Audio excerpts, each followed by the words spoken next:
बलुचिस्तानकडून सध्या हे ट्विट खूप व्हायरल होत आहे. नक्की काय म्हणतायत ते या ट्विटमध्ये चला जाणून घेऊया. एकीकडे भारतानं पाकिस्तानवर एअर स्ट्राईक केला आणि पाकिस्तानचे 9 दहशतवादी अड्डे उद्ध्वस्त केले. आणि आता दुसरीकडे बलुचिस्ताननं आता पाकिस्तान पुरतं घेरलंय. कारण चायनानं पाकिस्तानला 5.25 लाख करोड दिले आहेत. कारण चीनचा कारभार ग्वादर बंदरावरून चालतो जे बलुचिस्तानमध्ये आहे. त्यामुळेच आता बलुचिस्ताननं ट्विट केलंय की आम्ही आमचं बंदर, आमची जागा आणि आमचं आकाश कोणत्याही गोष्टीचा वापर पाकिस्तानला इंडियाच्या अगेन्स्ट करू देणार नाही आणि आम्ही तसं होऊ देणार नाही.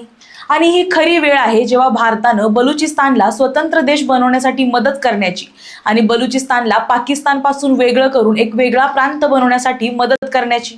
आता म्हणूनच म्हटलं जात आहे की स्वतःच्या देशात अशी परिस्थिती असून सुद्धा पाकिस्तान भारताशी लढायला निघाला आहे. त्यामुळे पाकिस्तानचं आता काही खरं नाही. कारण एकीकडे भारत, दुसरीकडे बलुचिस्तान आणि तिसरीकडे चीन. याबद्दल तुम्हाला काय वाटतं हे आम्हाला कमेंटमध्ये नक्की सांगा. धन्यवाद.